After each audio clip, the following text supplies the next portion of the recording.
So our client is Jane. She is a 10-year-old female, and she completed the Wechsler Intelligence Scale for Children, 4th edition, or WISC 4. She was referred by her psychologist due to academic difficulties that she's having. She lives with her mom and dad, one other child. Her parents are highly educated. They live in an English-speaking home, primarily.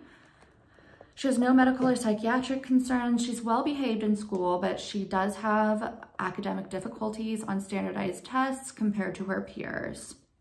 Her full scale IQ is in the average range, as were her thinking and reasoning scores and her verbal and nonverbal reasoning skills.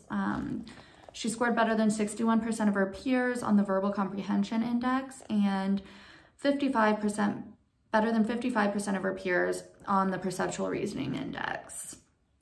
Her working memory index was in the low average range, scoring better than 18% of her peers.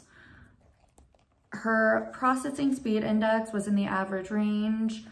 She did better than 27% of her peers. However, she did have difficulty processing visual material compared to her verbal reasoning ability, which is common among students with academic difficulties. Her best performance on visual information processing and abstract reasoning was nonverbal reasoning tasks. Her lowest was on the block design subtest, which involves replicating geometric patterns with blocks, which is influenced by visual spatial perception and visual perception, fine motor coordination, and planning ability.